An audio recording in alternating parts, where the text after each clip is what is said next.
Я приветствую всех на канале Сущность Бытия, и меня зовут Мария.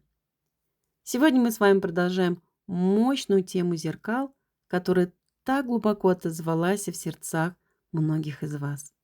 Это не просто теория, это будет живой инструмент осознания, который помогает раскрыть скрытые механизмы реальности.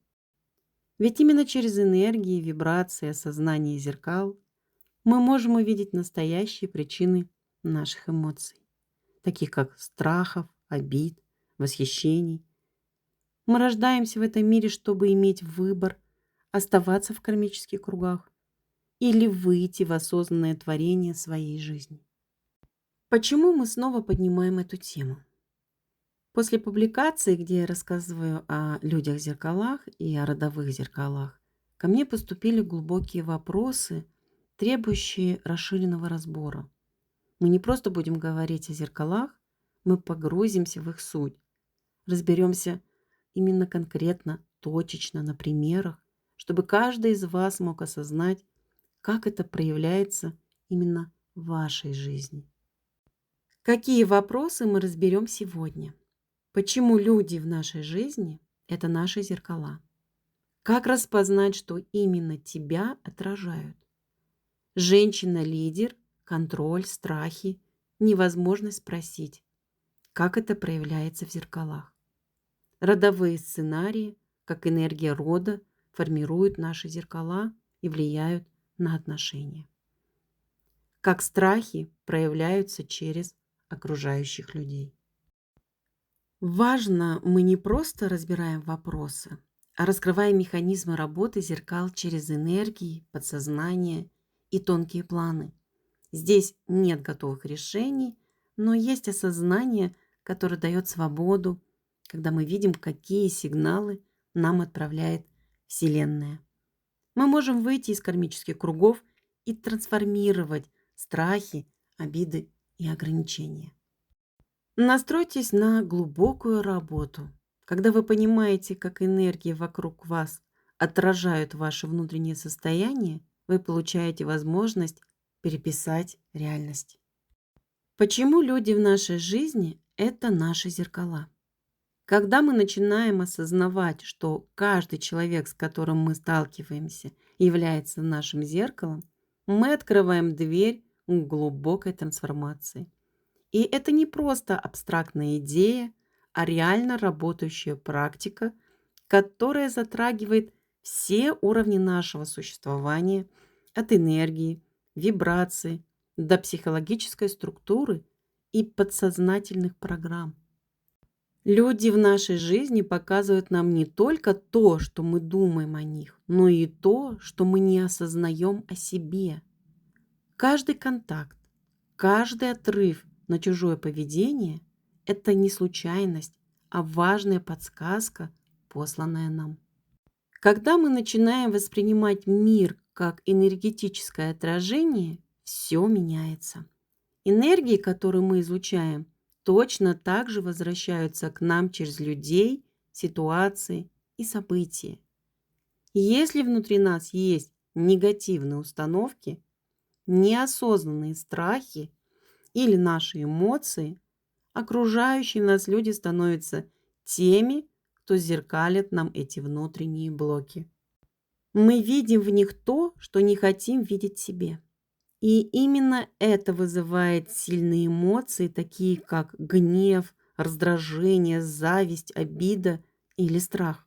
И наоборот, если в нас присутствует гармония, принятие, свет, мир вокруг нас откликается теми же вибрациями, приглашая нас в состояние любви и поддержки.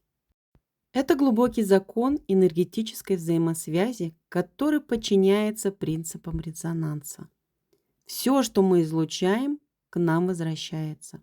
В этом понимании ложится в основу работа с глубоким подсознанием, потому что, по сути, все внешнее отражение– это проекция наших внутренних убеждений, эмоций и энергий.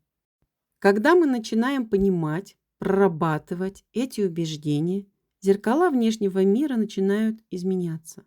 Мы исцеляем не только свою реальность, но и свою душу. Зеркала– это наши проекции, которые мы переносим на окружающих. Все, что нас раздражает от других, на самом деле отражает те стороны, которые мы не принимаем в себе самом. Это может быть наши скрытые от нас самих стороны, те качества, которые мы выталкиваем глубоко вовнутрь себя, но которые все равно продолжают существовать в нашем внутреннем мире. Когда мы не принимаем эти части в себе, мы проектируем их на окружающих людей. Например, если мы не понимаем свою слабость, мы будем сталкиваться с людьми, которые будут показывать нам именно, что они слабые. Возможно, видеть даже слабых партнеров, коллег, друзей. Родовые зеркала работают через призму рода. Все эти внутренние программы, связанные с нашей семьей, генетической памятью, передаются нам как энергетическая матрица, которую мы продолжаем производить в нашей жизни. И если в нашем роду были незавершенные эмоции, обиды или неразрешенные ситуации, то они обязательно отразятся в наших зеркалах. Это также касается родовых сценариев того, что мы унаследовали от своих предков, будь то страхи или похожее поведение, или даже ограничения. Зеркала– это не просто образы. Это энергетические кодировки, которые подсказывают нам, где нам нужно работать именно над собой, где есть проблемы, где есть блоки, когда мы сталкиваемся с той или иной ситуацией. И когда мы уже столкнулись, нам важно задать вопрос, что это отражает обо мне? Какие мои внутренние блоки вызывают такой отклик? Как я могу проработать это внутри себя, чтобы перестать транслировать эту энергию вовне? Люди-зеркала– это не что-то страшное, это наше огромное окно в самих себя, через которое мы можем увидеть свои глубочайшие блоки, страхи, незавершенные эмоции. И чем больше мы осознаем эти зеркала, тем более ясной становится наша внутренняя реальность. Когда мы меняем свои внутренние программы, мир вокруг нас начинает изменяться. И вместо того, чтобы продолжать проживать одни и те же сценарии, мы можем выбрать путь осознания, освобождения, открывая новые горизонты для своей жизни. К примеру, когда мы сталкиваемся с человеком, который вызывает у нас раздражение, важно не просто обвинять его, но спросить себя, что именно в этом поведении или реакции резонирует с нашим внутренним убеждением или страхами. Возможно, этот человек напоминает нам о нашем собственном неосознанном страхе потерять над собой контроль или над окружающим миром, о том, как мы боимся выражать свою слабость или о том, как нам сложно просить о той же самой помощи. И эти эмоции, которые он вызывает, это то, что нам нужно проработать глубоко внутри себя, а самое главное– суметь их принять. Зеркала создают глубокие вибрационные потоки в нашей жизни. И когда мы начинаем работать с этими потоками, осознавая и трансформируя их, мы выходим на новый уровень понимания и внутренней гармонии. Каждый человек в нашей жизни – это наш учитель, который дает нам возможность увидеть, кто мы есть на самом деле, чтобы мы могли осознанно двигаться вперед. Есть такая подсказка для всех нас. Если что-то или кто-то вызывает у нас сильные эмоции, это всегда повод для глубокого осознания. Чем больше мы будем смотреть на мир через энергетические зеркала, тем быстрее мы сможем трансформировать наши внутренние блоки и выйти на новый уровень гармонии. И, конечно, это путь, который требует терпения и осознанности, но он открыт для каждого абсолютно из нас. Почему люди в нашей жизни – это наше зеркало? Когда мы говорим о людях-зеркалах, мы погружаемся в самую суть вселенских законов энергии и вибрации тонких полей. Все, что происходит вокруг нас, это отражение наших внутренних состояний, убеждений, уровней осознанности. Это не просто о нашем восприятии, а универсальный энергетический закон, который пронизывает все слои реальности. Каждый человек, встреченный нами, это свет, преломляющий наши энергии, помогая увидеть скрытое, осознать глубинное и пройти путь трансформации. Во Вселенной все подчиняется принципу резонанса. Энергию, которую мы излучаем, неизменно находит отклик в окружающем мире. Мы не можем встретить человека, с которым у нас нет энергетического соприкосновения. Каждая встреча– это зеркало наших вибраций. Люди вокруг нас отражают не только наши осознанные состояния, но и глубинные, те еще состояния, которые не проявились. Они подсвечивают спрятанные от нас самих стороны, помогая видеть то, что скрыто от внутреннего взора. Или же, напротив, подтверждают наши проявленные стороны, усиливая вибрации внутренней гармонии. Часто мы привлекаем в свою жизнь людей, которые вибрационно соответствуют нашим внутренним программам. И если внутри есть страх, обида, неприятие себя, то окружающие будут показывать это нам через конфликты, раздражение или ситуации, вызывающие внутри нас боль.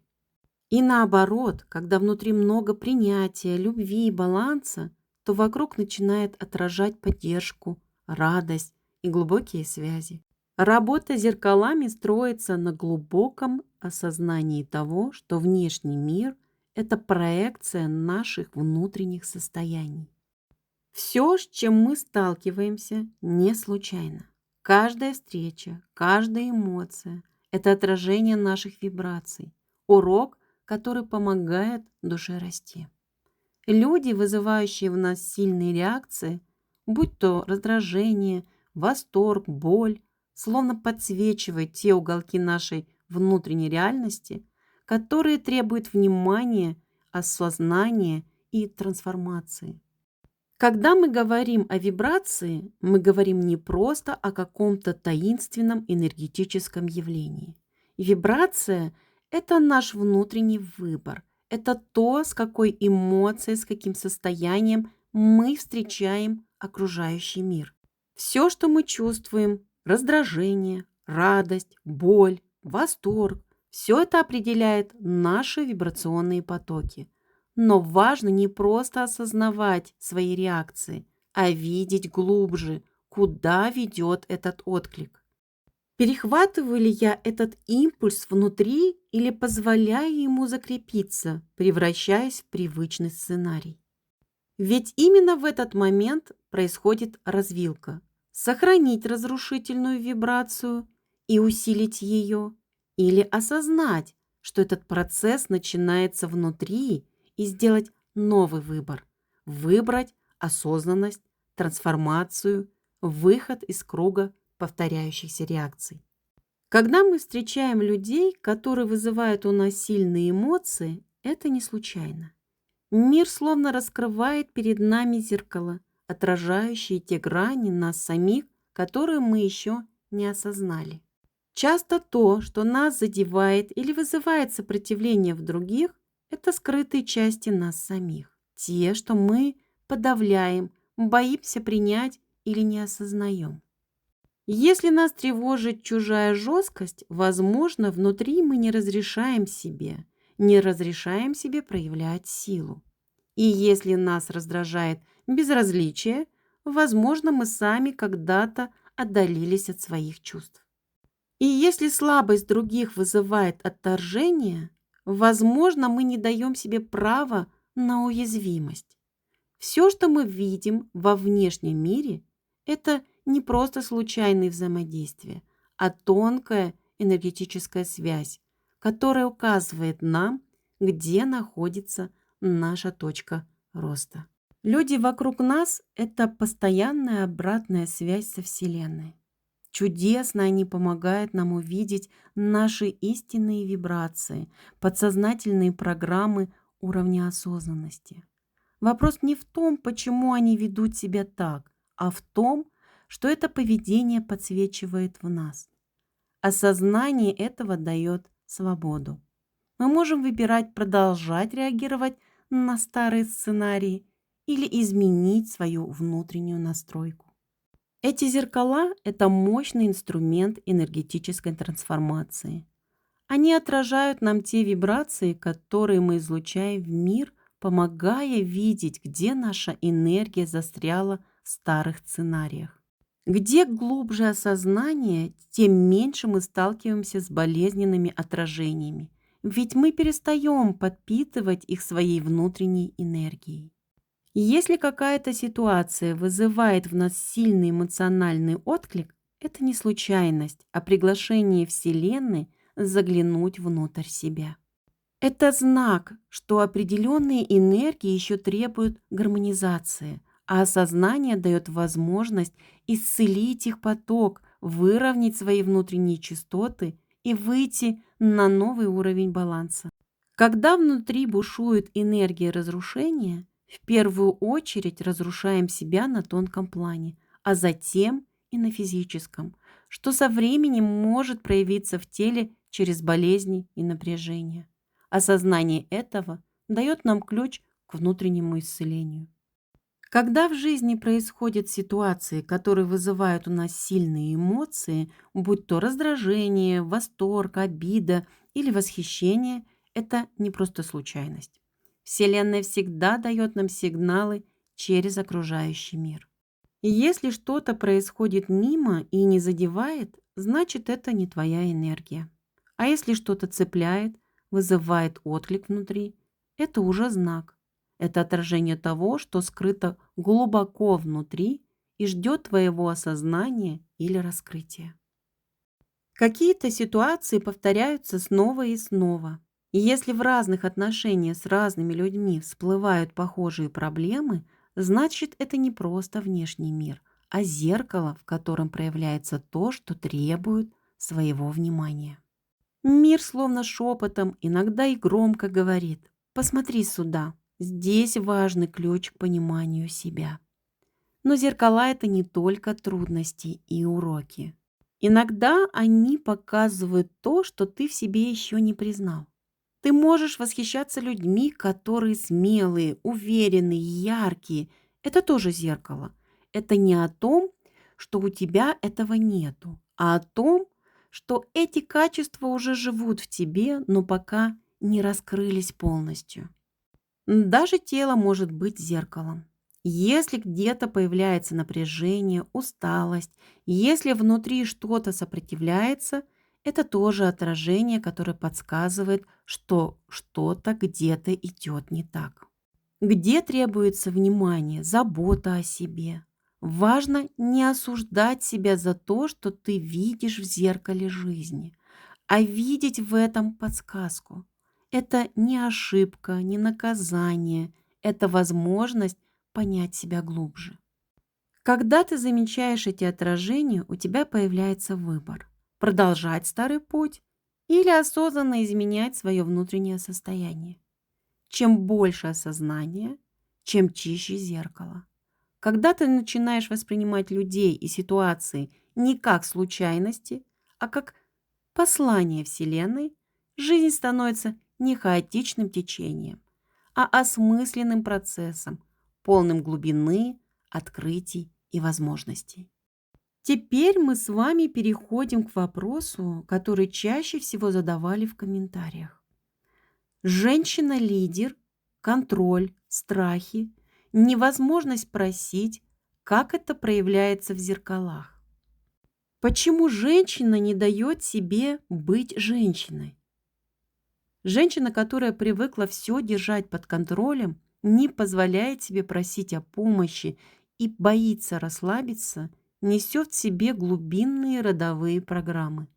Они формировались через поколения как способы защиты, но со временем превратились в барьер, мешающий раскрыть свою истинную суть. И теперь мы с вами прикоснемся к теме «Историческая память рода. Выживание через силу». В жизни наших предков было множество потерь. Это войны, репрессии, предательство. Женщины оставались без мужчин, вынуждены были взять на себя роль опоры и защиты семьи. В таких семьях с поколения в поколение передавалось глубинное послание о выживании. Если ты мягкая, ты уязвима. Если ты доверяешь, можешь потерять все. Ты должна быть сильной, иначе не выживешь. Со временем женская энергия начала восприниматься как слабость, а доверие к миру как угроза. Этот сценарий закрепился на уровне вибрационной памяти рода. И если душа воплотилась в таком роду, значит, она выбрала этот путь не случайно. Здесь скрыта ключевая точка роста — осознать, что сила и женственность могут сосуществовать в единстве, а доверие — это неуязвимость, а глубокая связь с потоком жизни. Мы переходим к примеру, который поможет увидеть, как родовые программы передаются через поколения и как они формируют энергетические зеркала в жизни. Однажды в одном роду женщины потеряли мужчин. Войны, репрессии, вынужденные разлуки сделали их единственной опорой семьи. Бабушки остались без мужей и выживали через труд и силу. Для их дочерей это стало единственной возможностью модели жизни. Они впитали послание «Я должна быть сильной, иначе меня сломают. И если я доверюсь, могут потеряться все». Но здесь ключевой момент. Программы выживания формируются в экстремальных условиях, когда угроза реальна. И если угроза исчезла, программа продолжает работать и начинает притягивать разрушение. Душа выходит в род не случайно. Она выбирает это воплощение, чтобы перевести энергию рода из разрушения в созидание. И если человек продолжает жить в этом состоянии, даже когда угрозы больше нет, то это означает, что энергия рода зацепилась за программу разрушения. Вместо выхода в созидательный поток программа начинает усиливаться в каждом новом поколении. Так у следующего поколения проявляется сила, уже трансформируется в контроль, в гиперответственность и тот же самый перфекционизм. Женщины больше не просто выживают, но держат все под полным контролем. Живут в состоянии напряжения, не доверяют миру и людям, считают, что только жесткий порядок дает им чувство защищенности. Но энергия не исчезает, она трансформируется. Если род осознает, что старый сценарий больше не нужен, у женщины появляется выбор: перестать удерживать мир через страх, войти в баланс мужского и женского потока, разрешить себе доверять, не теряя своей силы. И мы с вами сейчас рассмотрим контроль как способ держать мир в безопасности. Когда у женщины внутри глубоко сидит страх хаоса и потери опоры, ее энергия начинает создавать жесткие структуры контроля. Это не просто привычка все держать в своих руках, а бессознательная программа защиты. Она не просит о помощи, потому что внутренне уверена только она справится правильно, иначе все пройдет не так. Она живет в постоянной готовности решать все сама, не позволяя себе расслабиться и довериться потоку жизни. Окружающие ощущают ее напряжение, но не вмешиваются. И не потому, что не хотят помочь, а потому, что ее поле словно говорит: «Мне не нужна поддержка». Так формируется зеркало ее энергии. Мир откликается, подтверждая ее внутреннюю установку. Если я все держу под контролем, значит я в безопасности. Но на самом деле контроль не защита, а клетка, в которой очень сложно дышать. Так почему так сложно доверять? Когда в роду или личном опыте были пережиты предательство, потери, насилие или жестокость, душа, стремясь защититься, создает энергетическую броню. Это состояние можно ощутить как состояние напряжения, настороженности, ощущение необходимости все контролировать. Какие мысли формирует этот щит? Если я буду мягкой, меня ранит. Установка, что уязвимость ведет к боли. Лучше я закроюсь, чем снова испытаю предательство. И это о блокировке доверия. И если я расслаблюсь, случится что-то плохое. Это страх потери контроля. Доверять значит быть слабой. Глубокий внутренний запрет на принятие и поддержку. Но эта броня создает обратный эффект. Женщина не только защищает себя от боли, но и лишает себя любви, поддержки, глубину взаимодействия.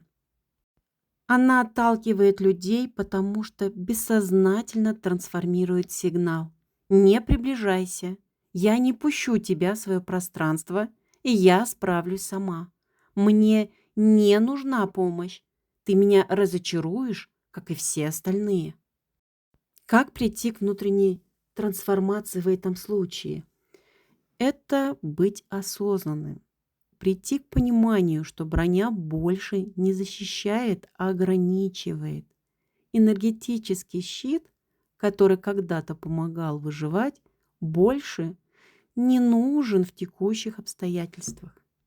Его можно ощутить, но для этого важно увидеть, что угрозы больше нету. А страх – это проекция прошлого. Постараться переключиться и выйти на вибрации с выживания на вибрацию созидания. Я больше не в прошлом. Я выбираю новую реальность. Я могу быть мягкой, но при этом защищенной. И я создаю пространство, где есть доверие, а не ожидание боли. Приходить к практикам принятия и поддержки. Это осознанно разрешать себе просить о помощи, даже в мелочах. Учиться принимать заботу, не чувствуя в этом какую-то либо угрозу. Наблюдать, как изменяется реальность, если я доверяю миру. И постепенно начинать восстанавливать энергии женского потока. Это убирать жесткость, позволять себе расслабляться. Позволять себе быть мягкой, но с границами. Доверять, но осознавать, кому и в каких рамках. Разрешить себе быть в потоке, а не в контроле. Когда женщина перестает трансформировать страх и недоверие, мир начинает отвечать ей по-новому. Больше нету необходимости доказывать свою силу через контроль.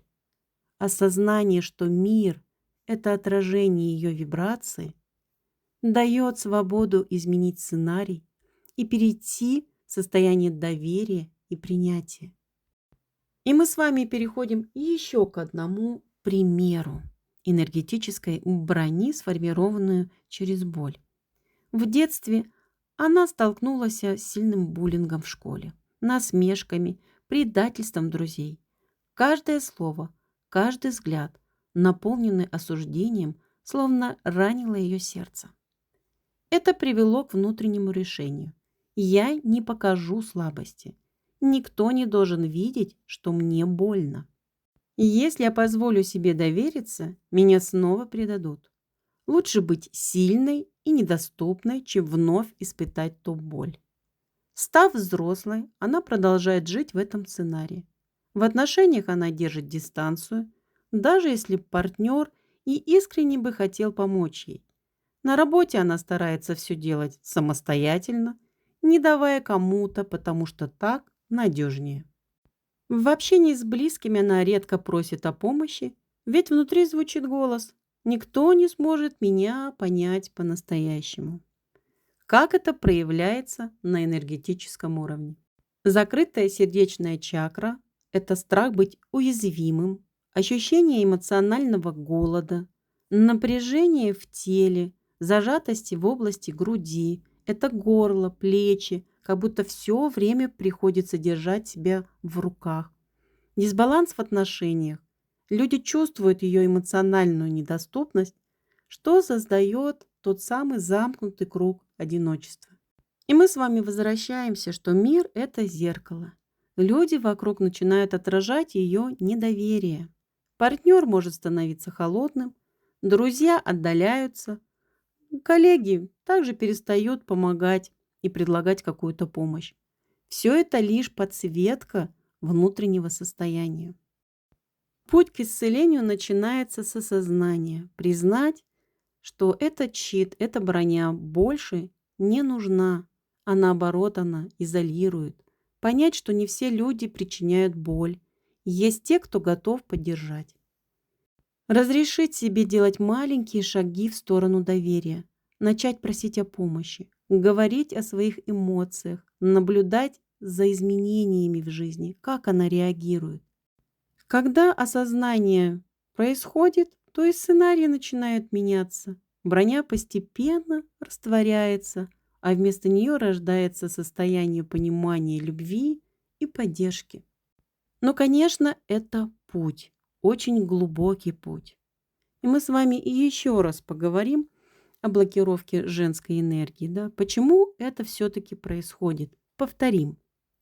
Женщина может подсознательно запрещать себе проявлять мягкость, нежность, доверие. Это не просто страх. Это, еще раз, глубинная программа, сформированная в роду или личном опыте. Родовые запреты на женскую силу мы с вами рассмотрели. Это если в роду были сильные женщины, которые осуждали за их независимость. Или какие-то способности, кстати, тоже сюда, как целительницы, ведуньи, женщины с мощным даром. И за родом закрепляются установки, что проявлять свою женственность опасно. Если я буду видимой, меня уничтожат. Лучше быть незаметной, чем столкнуться с окружением. И следующее– это мог быть страх осуждения. Как пример, с детства девочки могли говорить: «Не будь такой мягкой, жизнь жестока, не доверяй, тебя могут обмануть, ты должна быть сильной, иначе тобой воспользуются». В итоге женщина подавляет свою естественную женскую природу и начинает проявлять через жестокость и контроль, недоверие. И следующий этап– это страх предательства. И если в ее личной истории были ситуации, когда она открывалась, доверяла, а затем ее предавали, и внутри закрепляется новый сценарий. Я доверяю, а если я доверяю, меня снова обманут. Лучше быть независимой, чем снова пережить боль. Но этот страх создает замкнутый круг. Закрытость приводит к одиночеству. Недоверие к миру– проблемы в отношениях. Как это проявляется на физическом и энергетическом уровне? Блок сердечной чакры. Женщина боится быть уязвимой. Сердечная чакра закрывается. Напряжение во всем теле, особенно в области таза, поясницы, груди. Перекрытие потоков женской энергии. Неспособность принимать. Сложно просить о помощи, получать заботу, позволять себе расслабиться. Как выйти из этого зеркала? Осознать, что женская энергия– это не слабость, а сила. Позволить себе принимать помощь, любую заботу, постепенно растворяя страх, шаг за шагом. Разрешить себе быть мягкой, но при этом защищенной. Доверие миру не означает потерять границы. Когда женщина разрешает себе раскрываться, ее энергия начинает притягивать новые вибрации, больше любви, гармонии и внутреннего равновесия. И если женщина не дает себе быть женщиной, это не ее вина. Это защитная программа, которая когда-то помогла выжить, но сегодня она может ее осознать и освободиться. Она больше не в опасности. Она может разрешить себе проявляться, принимать, любить и быть любимой. И теперь мы с вами перейдем к энергетическому смыслу пути. Душа намеренно выбрала воплотиться в таких обстоятельствах, чтобы пройти опыт трансформации. Это сценарий не наказания, а возможности. выйти именно из разрушительных родовых программ и открыть новую реальность, пробудить баланс женской и мужской энергии внутри нас, переключиться с выживания на осознание, с борьбы на доверие. Когда женщина осознает свою истинную силу, перестает держать свою энергию, она выходит на такие горизонты, она начинает трансформировать любовь, гармонию, принятие, и мир вокруг начинает отражать ее новые состояния. Ты можешь быть женственной и сильной одновременно. Ты можешь доверять и оставаться защищенной. Ты можешь принять свою истинную природу, и мир поддержит тебя. Теперь мы переходим к новому вопросу, который стал одним из самых частых после раскрытия темы «Родовые зеркала». Сценарий противостояния отношений свекрови и невестки – одни из самых глубоких точек напряжения в родовых зеркалах. Почему именно здесь так часто возникают конфликты, непонимание и борьба? Передача женских программ. Свекровь – это носительница родовой матрицы. Она несет в себе тот образ женщины, который закрепился в ее роду поколениями. И если в ее семье было много борьбы, жестокости, выживания, то ее подсознательное послание дочери или невестке может звучать так: «Слабых съедают, ты должна соответствовать». Женщина – это ответственность, контроль, жертва. И если же сноха не вписывается в этот образ, ее естественное проявление может восприниматься как угроза устоям семьи.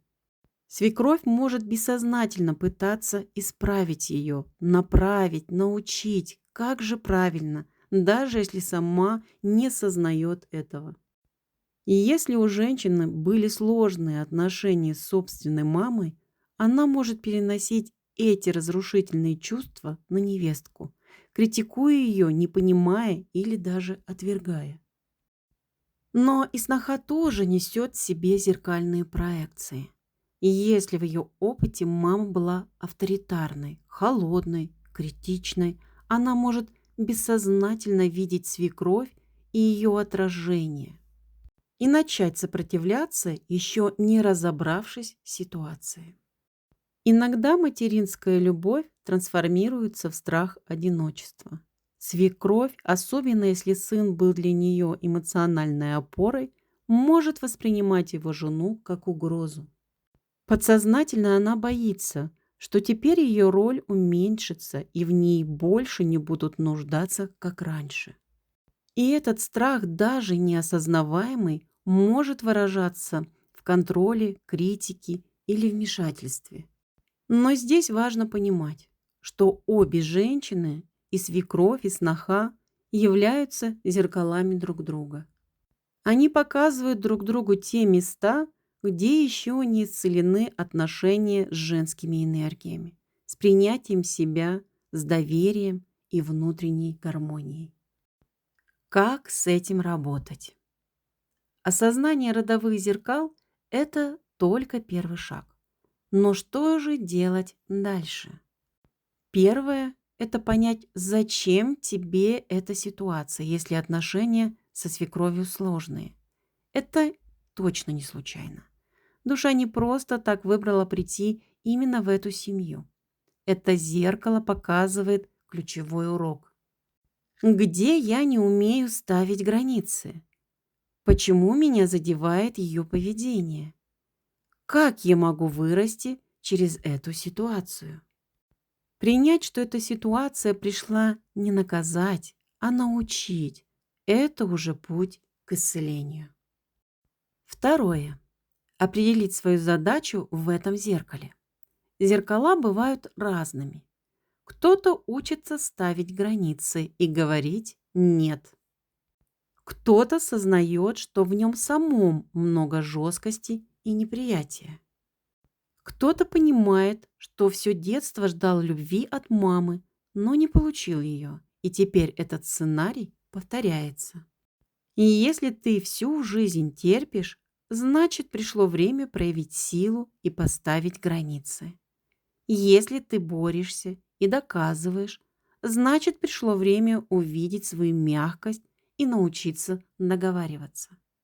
Если ты чувствуешь несправедливость, значит пришло время осознавать, что это не борьба, а урок для роста. Третье. Выйти из конфликта через осознание. Любая энергия, на которую мы больше не реагируем, перестает управлять нами.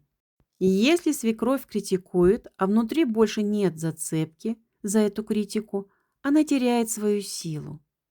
Как перестать вовлекаться? Разделить ее эмоции и свои. Это ее проекции и ее страхи. Они не твои. Не искать одобрения. Ты не обязана соответствовать ее ожиданиям. Видеть ее не как врага, а как проводника, который пришел показать важную работу. Четвертое. Перенаправить энергию борьбы в созидание. Если отношения напряженные, это говорит о застрявшей энергии. Что с ней делать? И если хочется защищаться, учиться осознанно выражать свою позицию. Если есть гнев, направить энергию в созидание и найти то, что раскроет твои силы. Если чувствуешь боль, работать с исцелением внутреннего ребенка и энергией принятия. Любая сложная ситуация – это не наказание, а ключ к свободе. И если свекровь вызывает сильные эмоции, значит внутри есть что-то, что еще требует осознания и исцеления, и выхода на новый уровень баланса. И мы с вами переходим к следующему пункту. Это родовые зеркала в супружеских отношениях. Жена и муж. Это самые близкие зеркала друг для друга. Через супружеские отношения активизируются глубинные родовые программы о любви, доверии, балансе мужской и женской энергии.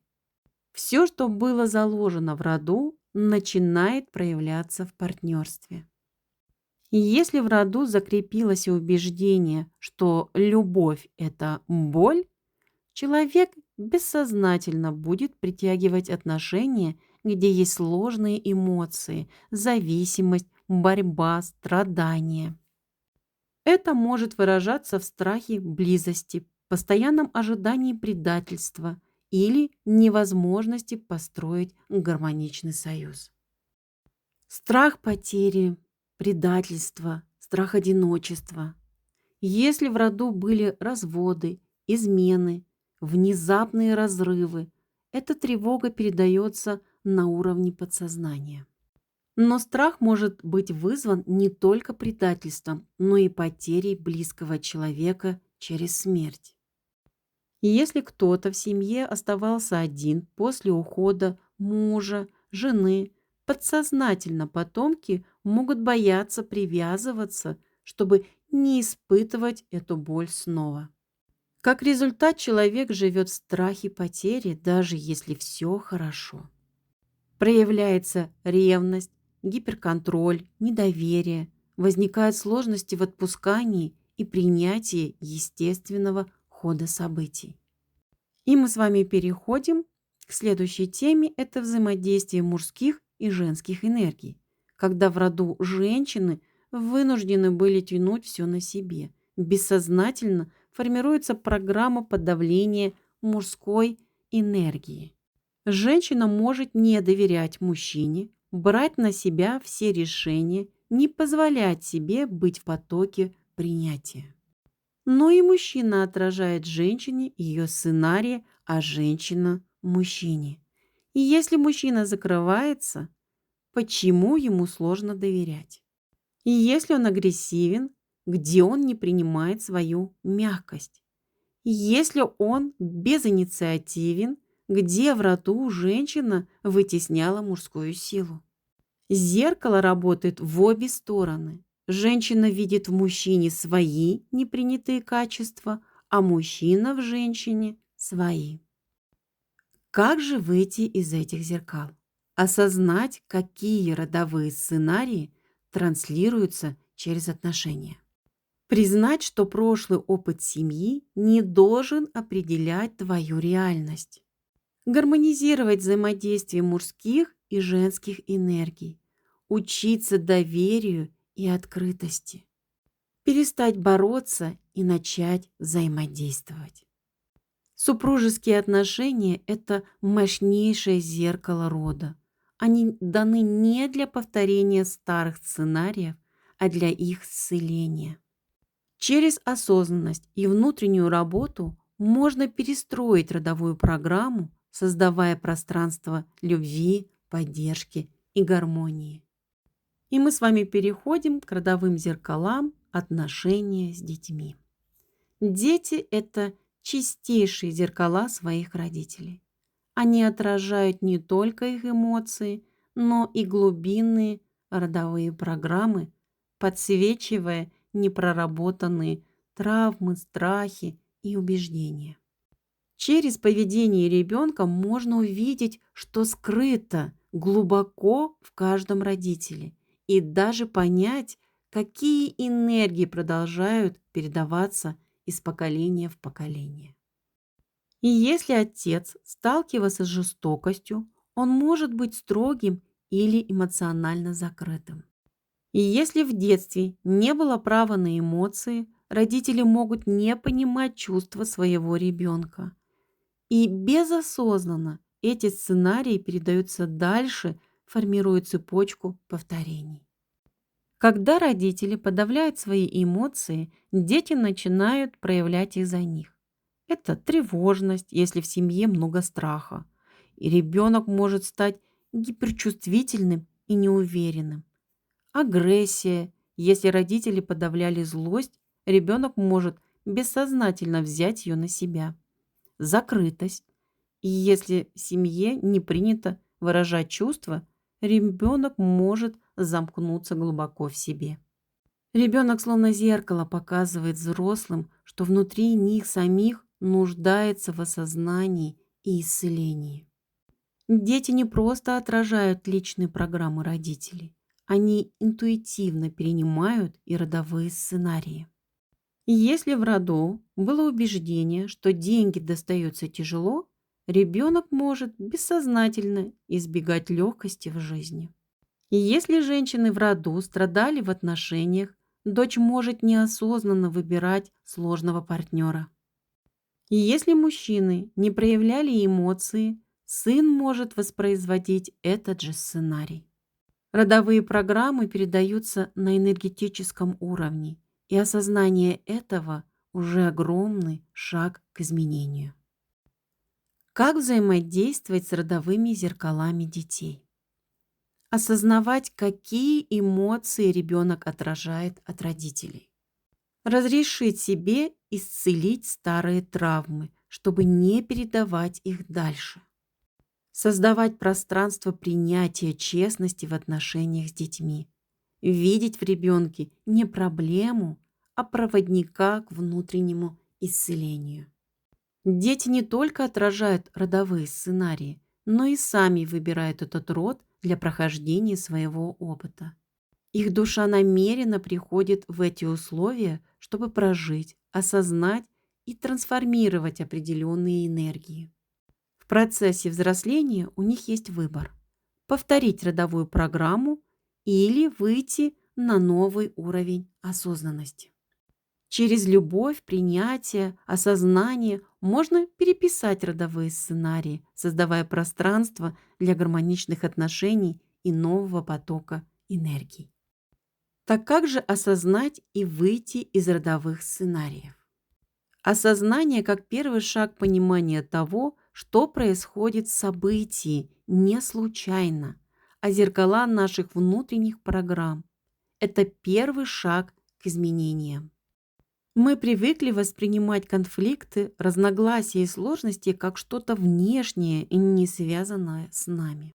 Однако каждый внешний конфликт – это отражение наших внутренних состояний, наших переживаний и неосознанных убеждений.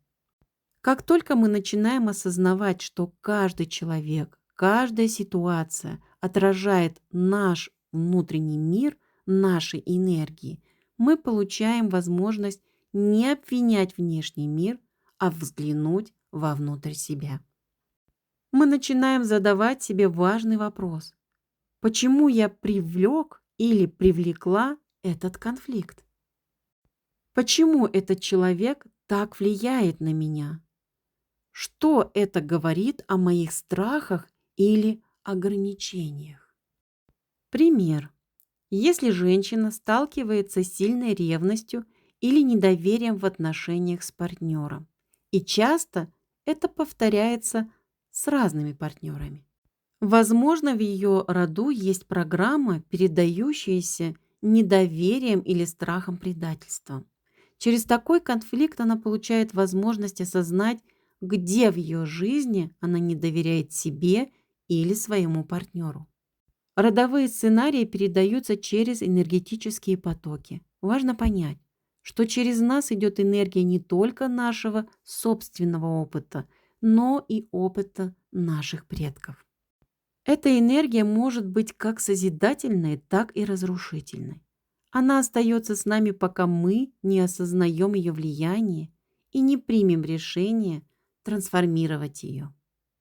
Как только мы начинаем понимать, что наши реакции и поведение, даже наши эмоции могут быть не просто нашими, а переданы нам через родовую память, мы становимся способны изменить их.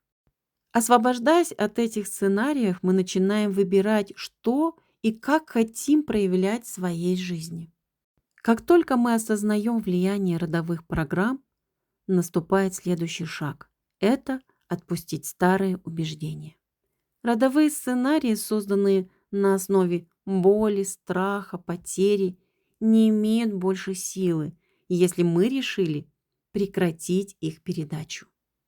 Когда мы разрешаем себе перестать передавать боль следующему поколению, мы открываем пространство для новой энергии. Мы осознаем, что пришли в этот мир не для того, чтобы повторять чужие сценарии, а чтобы создавать новые истории, новые энергетические потоки. Пример. Женщина, выросшая в семье, где всегда было трудно, где ей не показывали, как можно легко и радостно жить, в определенный момент осознает, что больше не хочет передавать своим детям этот страх. Она решает создать новые семейные традиции, где царит любовь, доверие, поддержка, а не боль и выживание. Выбор новой модели трансформации приходит, когда мы осознанно выбираем свою реакцию. Важно помнить, что это не просто принятие решений, это глубокая трансформация энергии. Мы решаем не только в уме, но и в теле своими внутренними энергиями, что больше не будем питаться страхом, а будем наполняться любовью и гармонией. Когда мы перестаем бороться с миром, с людьми, а в первую очередь с собой, тогда мы отпускаем старые сценарии, приходит осознанность. Мы начинаем взаимодействовать с миром и именно из позиции любви и принятия.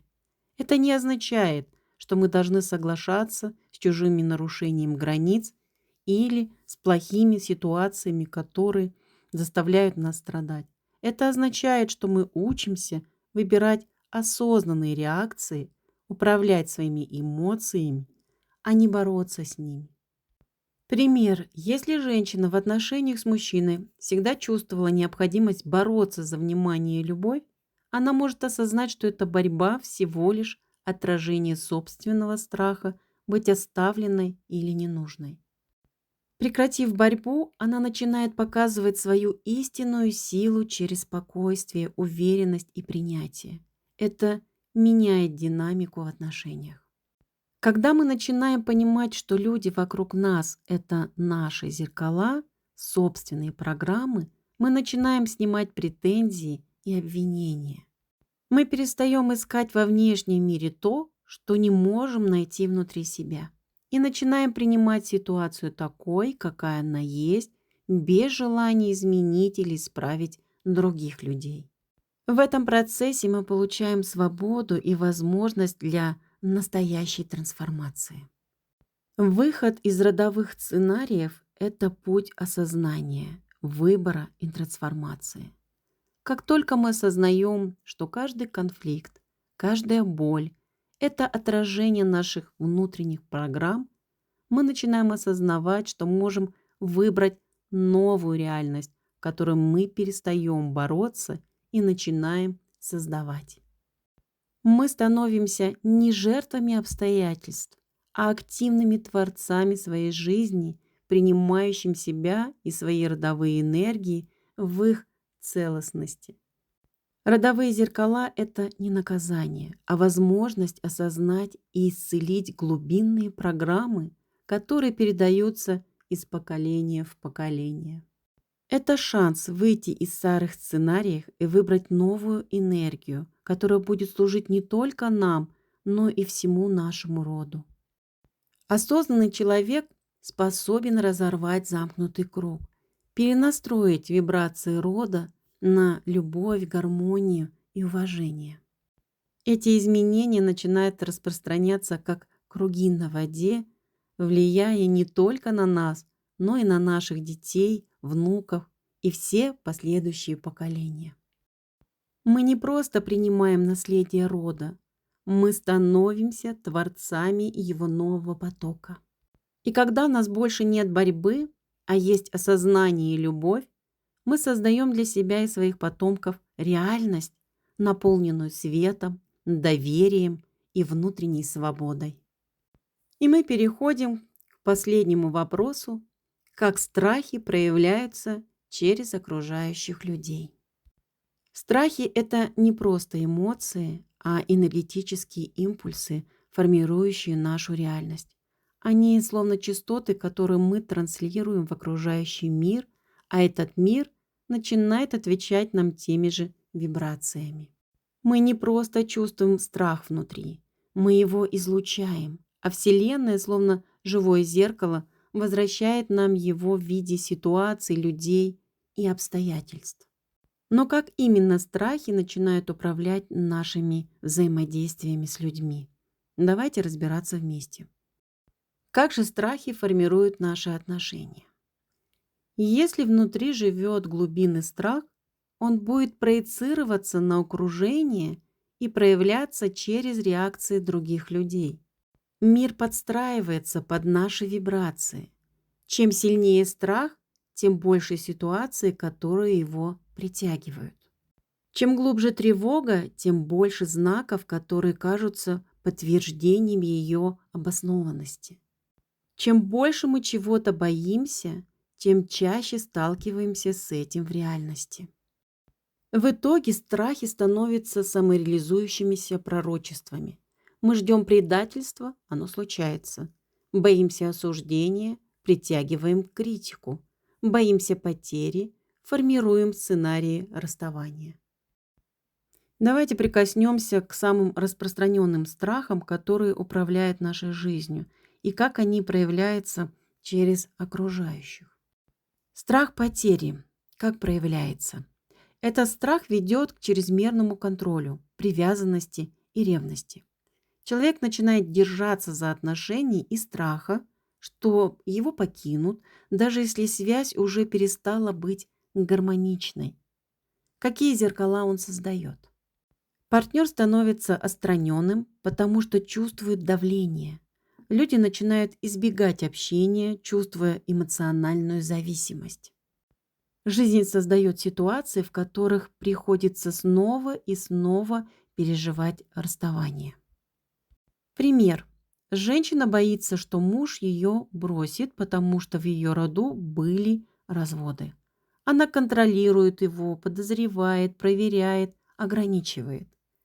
Муж сначала терпит, но потом действительно отдаляется, потому что никто не хочет жить в атмосфере тотального контроля. Как же выйти из этого? Понять, что удержание силой всегда ведет к потере. Настоящая любовь дает свободу. Чем меньше мы боимся потерять, тем больше у нас шансов сохранить. И следующее– это страх одиночества.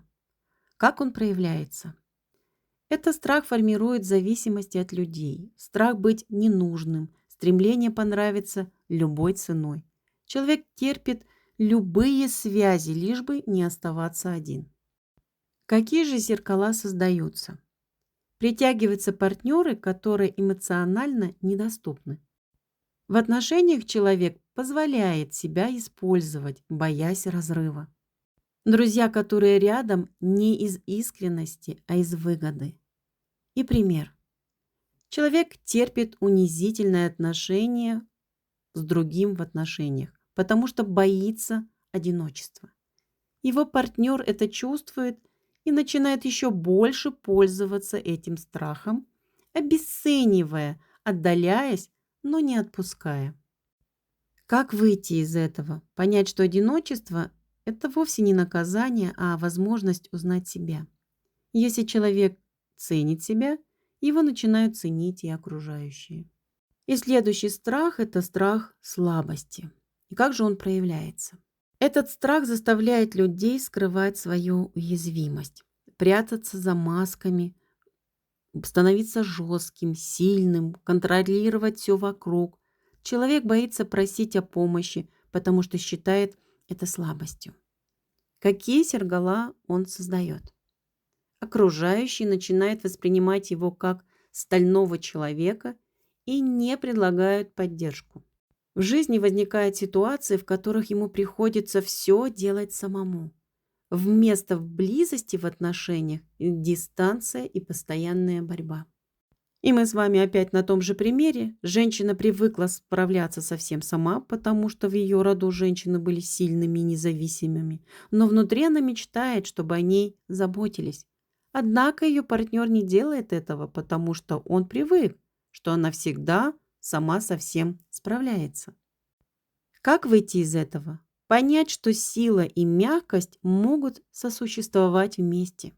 Позволить себе быть уязвимой – это не слабость, а проявление доверия к миру. И переходим еще к одному страху – это страх осуждения. Он часто встречается. Как он проявляется? Этот страх не дает человеку проявляться свободно. Он боится, что его не примут, что он сделает что-то неправильно. Это ведет к самокритике, перфекционизму и подавлению себя. Какие зеркала он создает? Люди начинают критиковать, потому что чувствуют его внутреннюю неуверенность. Появляется осуждающее окружение, которое отражает этот страх. Человек и сам становится жестким критиком для всех окружающих. И придем к примеру. Женщина мечтает сменить работу, но боится, что ее осудят. В итоге она остается в нелюбимом деле, окруженной людьми, которые ее не ценят. Как выйти из этого?